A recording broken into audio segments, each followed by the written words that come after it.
दोस्तों नमस्कार, मैं हूं आपका दोस्त केवल पांडे और आप देख रहे हैं वर्ल्ड इनसाइड। वर्ल्ड इनसाइड में आज हम बात कर रहे हैं महाद्वीपीय विस्थापन सिद्धांत की। महाद्वीपीय विस्थापन सिद्धांत को समझने से पहले हम महाद्वीपीय विस्थापन की अवधारणा को समझते हैं। कंसेप्ट क्या है महाद्वीपीय विस्थापन का या कॉन्टिनेंटल ड्रिफ्ट का, हम आइए उस पर बात करते हैं। महाद्वीपीय विस्थापन की अवधारणा इस तथ्य पर आधारित है कि विश्व के जो वर्तमान महाद्वीपों की उत्पत्ति हुई है, एक बृहद महाद्वीप जिसका नाम पेंजिया था के क्रमिक विखंडन और विस्थापन से हुई तथा वर्तमान के विभिन्न सागरों एवं महासागरों की उत्पत्ति एवं इसी बृहद महासागर जो दूसरा एक महाद्वीप था पेंजिया और एक महासागर था जिसका नाम था पैंथालसा। तो जो वर्तमान में महासागर, सागर, झील वगैरह बनी है वो सब पैंथालसा का हिस्से हैं और जो वर्तमान में सभी महाद्वीप बने हैं वो सभी पेंजिया के हिस्से थे। यह माना जाता है कि पृथ्वी की उत्पत्ति के बाद वर्तमान के सभी महाद्वीप संयुक्त रूप से एक बृहद महाद्वीप के रूप थे जिसका नाम था पेंजिया। आप इस चित्र में देख सकते हैं कि एक जो बृहद महाद्वीप है, इसको आप देख रहे होंगे यहाँ पे, इस बृहद महाद्वीप का नाम था Pangaea, as you can see here. और इसके चारों तरफ जो पानी था इसको बोला जाता था पैंथालसा।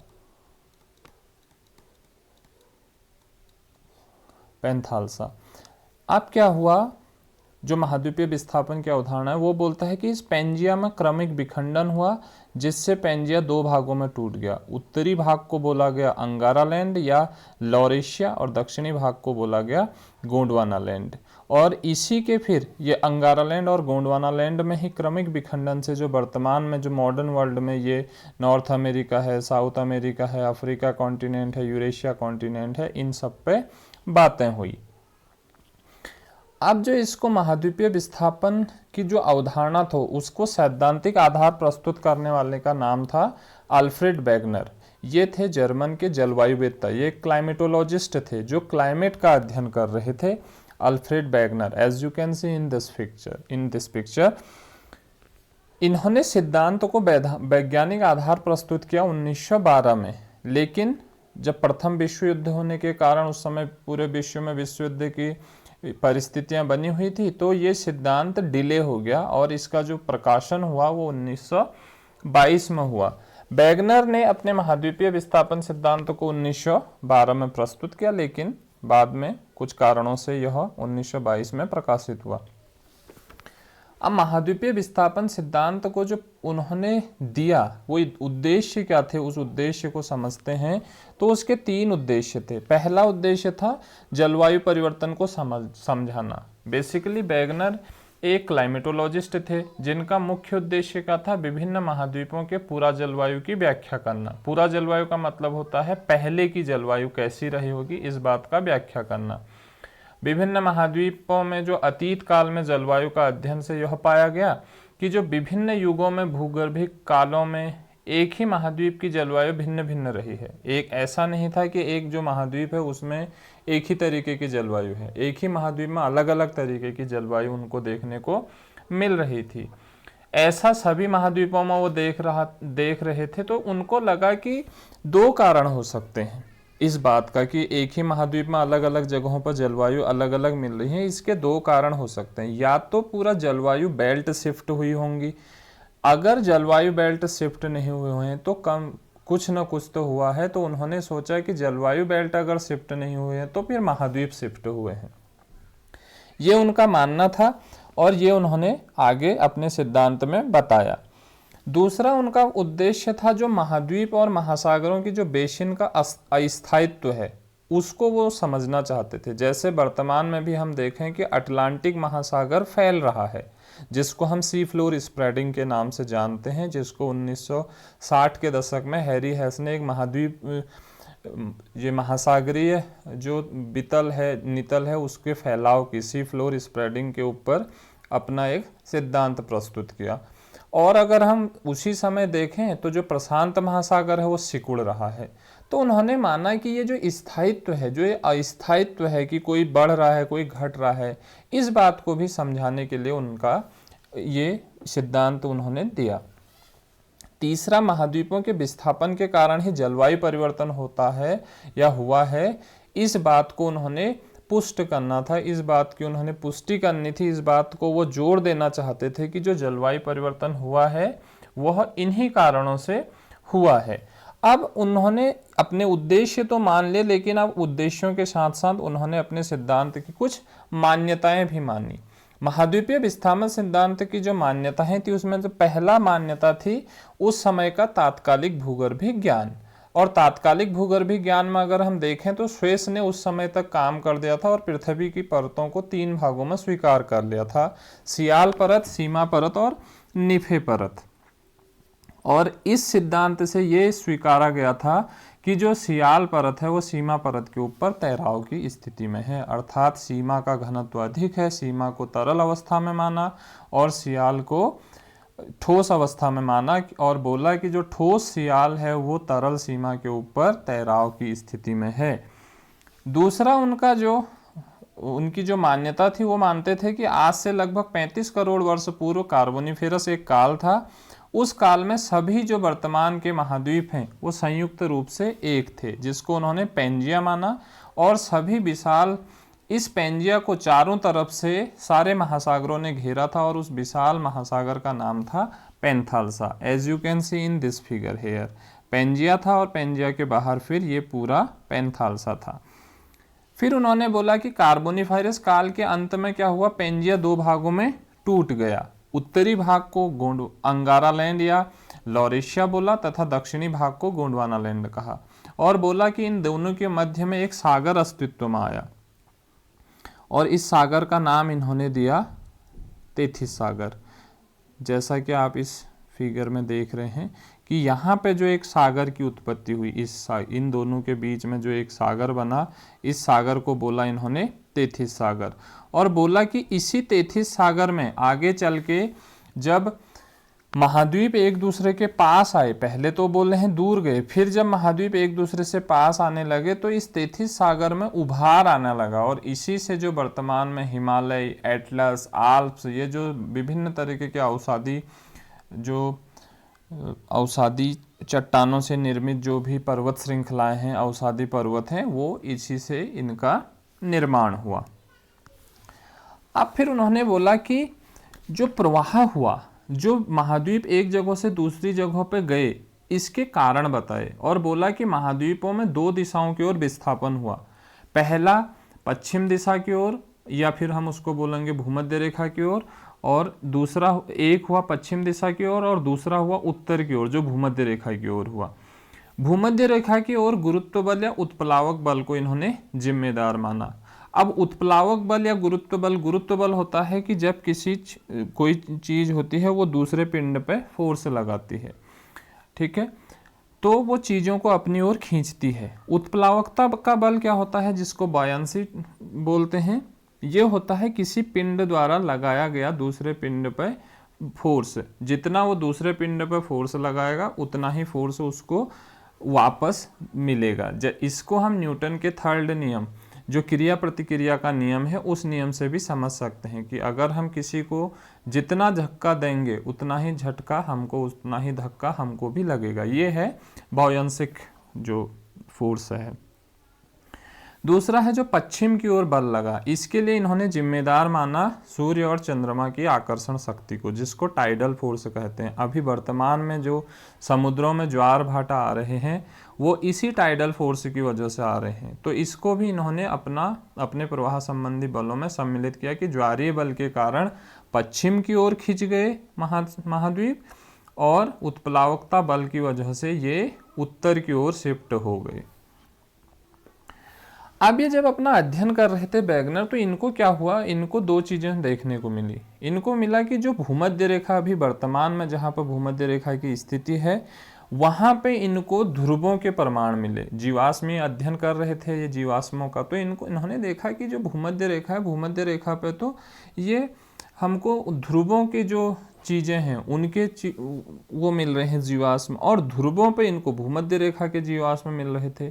तो बड़ी अटपटी सी चीज़ें हो रही थी, जिसकी वजह से फिर आगे बातें हुई। तो अपने सिद्धांत को इन्होंने प्रमाणित करने के लिए, अपनी बात को प्रमाणित करने के लिए वैगनर ने कुछ प्रमाण जुटाए, और प्रमाण जुटाए वो भू आकृति विज्ञान से संबंधित थे, जलवायु विज्ञान से संबंधित थे, जीवाश्म विज्ञान से संबंधित थे। पहला इनका प्रमाण था तात्कालिक भूगर्भिक संरचना का प्रमाण। तो तात्कालिक भूमिगत संरचना क्या थी? उसमें था कि जो महाद्वीप, जो सियाल है वो सीमा के ऊपर तैराव की स्थिति में है, तो ये थी तात्कालिक भूगर्भिक संरचना। तो तात्कालिक ज्ञान के आधार पर यह माना कि जो पेंजिया महाद्वीप है वो भी पैंथालासा के ऊपर तैराव की दशा में है। ऐसे में इन्होंने बात तो कर दी कि तैराव है, तैराव की वजह से एक जगह से दूसरी जगह चीजें चले गई, लेकिन विखंडन के कारणों को ये तब भी नहीं समझा पाए।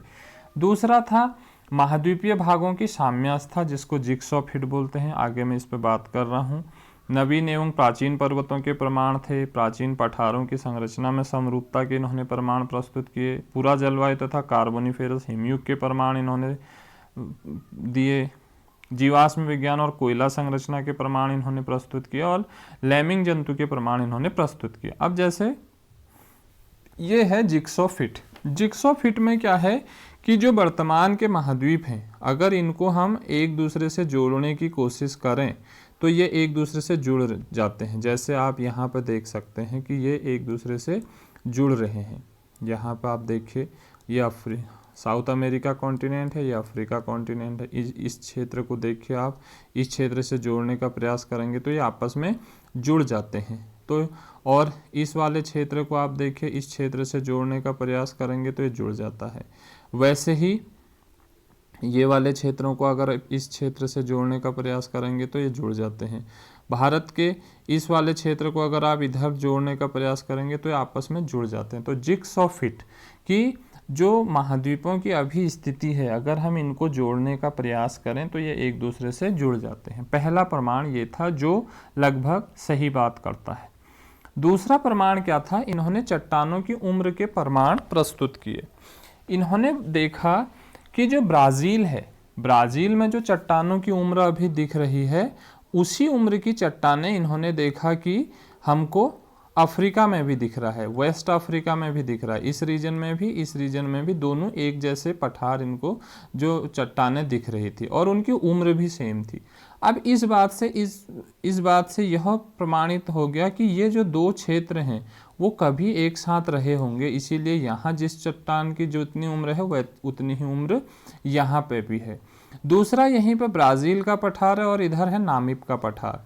तो इन दोनों की जब संरचनाएं देखी, नामीब के पठार और ब्राज़ील के पठार में, तो वो संरचनाएं भी सेम दिखी। तो इन्होंने बोला भैया कभी तो ये एक साथ रहे हैं, तभी जाके ये कंडीशन हो रही है। इसके बाद इन्होंने अवसादी जो टिलाइट चट्टानों के प्रमाण थे वो दिए। कुछ विशेष प्रकार के अवसादी चट्टानें होते हैं जिनको टिलाइट चट्टान कहते हैं। ये चट्टानें कब बनती हैं? जब बर्फ के लंबे समय तक जब कहीं बर्फ लंबे समय तक जमा होती है तो उससे इस टिलाइट का निर्माण होता है। तो अब जो टिलाइट चट्टानें इनको देखने को मिली, वो मिली इनको, वो भारत में जिस तरीके की हैं, अफ्रीका में भी उसी तरीके की थी, मेडागास्कर में भी उसी तरीके की थी, ऑस्ट्रेलिया में भी उसी तरीके की थी, और यहाँ जो फॉकलैंड द्वीप है यहाँ पे भी उसी तरीके की थी। तो इन्होंने बोला ये जब कभी ये क्या रहे होंगे, एक दूसरे के पास रहे होंगे, तभी जाके ये अवसादी चट्टानें एक जैसी चीज़ें ही हमको देखने को मिल रही हैं, ऐसा नहीं तो संभव नहीं होता।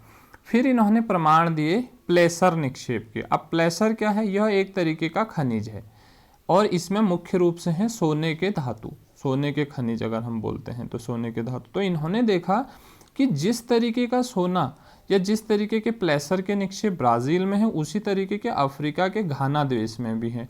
तो इन्होंने बोला कभी भैया ये साथ रहे होंगे, इसी वजह से यहाँ जिस तरीके की चीज़ें दिख रही हैं वैसे ही यहाँ पर भी दिख रही हैं। फिर इन्होंने जो अगला प्रमाण दिया वो था एक लैमूर जीव। अब ये लैमूर जीव अभी वर्तमान में नहीं है, वर्तमान में लैमूर जीव अस्तित्व में नहीं है, लेकिन ये भारत में इसके निक्षेप मिलते हैं लैमूर के, और ऐसे ही निक्षेप अफ्रीका में भी मिल रहे हैं, ऐसे ही निक्षेप मेडागास्कर में भी मिल रहे हैं। तो इन्होंने बोला कि अगर इसी के जो जीवाश्म हैं, जो जीवाश्म हैं वो सभी जगह एक जैसे ही दिख रहे हैं।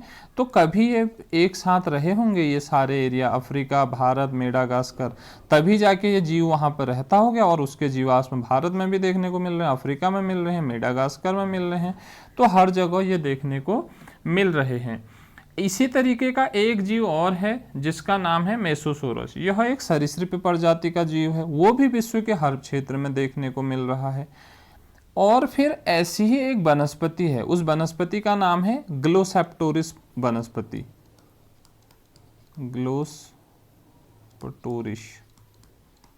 ग्लोस्टोरिस वनस्पति। और एक है टेलीफाइलम। ये वनस्पति भी विश्व के हर क्षेत्रों में देखने को मिल रही है, इनके जो जीवाश्म हैं ग्लोसेप्टोरिस और टेलीफाइलम के। तो अगर हमको ये सारी चीज़ें दिख रही हैं तो ये इस बात की ओर संकेत करते हैं कि कभी विश्व के ये सभी क्षेत्र आपस में जुड़े हुए थे। एक अगला जंतु है लैमिंग जंतु। ये लैमिंग जंतु बेसिकली स्कैंडिनेविया में मिलता है। स्कैंडिनेविया अभी है यूरोप के उत्तर में। अब इस जंतु में क्या है, एक प्रवृत्ति पाई जाती है, ये मौसमी प्रवास करता है लैमिंग जंतु। तो ये मौसमी प्रवास कहाँ से करता है, ये करता है जो जो हमारा यूरोप है, यूरोप से ये मौसमी प्रवास करता है पश्चिम की तरफ, और इधर है अटलांटिक महासागर। इस यूरोप से अटलांटिक महासागर की ओर ये प्रवास करता है। अब यहाँ इसको ये मान रहे हैं कि ये सुसाइड की इसमें प्रवृत्ति है। तो सुसाइड क्या है, ये यहाँ से तेज गति से भागता है, चूहे का आकार का होता है, और इधर अटलांटिक में जाके डूब जाता है। तो अगर यहाँ डूब जा रहा है तो लोग बोलते हैं इसमें सुसाइडल टेंडेंसी है, लेकिन ऐसा वैगनर मानते थे कि ये कभी यूरोप और उत्तरी अमेरिका आपस में एक रहे होंगे, तो ये मौसमी प्रवास उस समय वहाँ से उधर की ओर करता होगा। वर्तमान में ये दूर हो गए, लेकिन उसके जो जेनेटिक गुण हैं वो आज भी उस मौसमी प्रवास के लिए हैं, इसलिए वो आज भी उसी तरीके से उधर की तरफ लगातार जा रहा है। अब जब ये सब चीज़ें हो गई तो उसके बाद लोगों ने फिर भी इनकी आलोचना की कि भैया ऐसा, ये जो बातें तुम कर रहे हो ये नॉर्मल सी बातें हैं, ऐसा नहीं है कि ये बातें तुम जितनी कर रहे हो वो पूरी सत्य हैं। तो इस आधार, फिर वो कुछ आधार हैं जिनके आधार पे इनके सिद्धांत की क्या हुई, आलोचना हुई। आलोचना का पहला था, विखंडन के लिए जो तुम गुरुत्वीय बल को जिम्मेदार मान रहे हो वो अवैज्ञानिक है। वैगनर ने माना कि जो विखंडन हुआ वो ध्रुवीय क्षेत्रों से गुरुत्वीय बल की भिन्नता के कारण हुआ। अब गुरुत्व बल में इतनी भिन्नता प्रभावित नहीं करती है कि इतने बड़े पैमाने पे ये महाद्वीपों को क्या कर देगी, तोड़ देगी या उनको विखंडन कर देगी। दूसरी बात, इन्होंने बोला कि जो रॉकीज एंडीज पर्वतों की उत्पत्ति के लिए इन्होंने जो कारण दिए, इन्होंने बोला कि जब ये उत्तरी महाद्वीप, उत्तरी अमेरिका महाद्वीप और दक्षिणी अमेरिका महाद्वीप जब पश्चिम की तरफ गए तो जो प्रशांत महासागर का नितल है वहाँ पे ये टकराए, जिसकी वजह से एंडीज और रॉकीज पर्वतों की उत्पत्ति हुई। अब एक तरफ तो ये मान रहे थे कि सियाल सीमा के ऊपर तैराव की स्थिति में है, और ये उस समय पे महाद्वीपों की जो तली है उसको कोई भी ठोस नहीं मानता था, उसको द्रव अवस्था में माना जाता था। तो अगर सीमा के ऊपर सियाल तैराव की स्थिति में है तो यहाँ पे फिर वो जो प्रशांत महासागर का नितल है वो कहाँ से ठोस बन गया। तो यही अपनी बात पे यहाँ पे विरोधाभास में फंस गए। तीसरा था, जो प्रवाह के लिए इन्होंने जिम्मेदार बल माने, दोनों बल, वो अवैज्ञानिक था। एक बल इन्होंने माना कि गुरुत्व बल था, और दूसरा बल इन्होंने माना कि ज्वारीय बल था। अब ज्वारीय बल और गुरुत्व बल में इतनी ज़्यादा पावर नहीं थी कि वो दोनों चीज़ों को अपनी तरफ खींच लेते, तो इस वजह से ये भी अवैज्ञानिकता थी।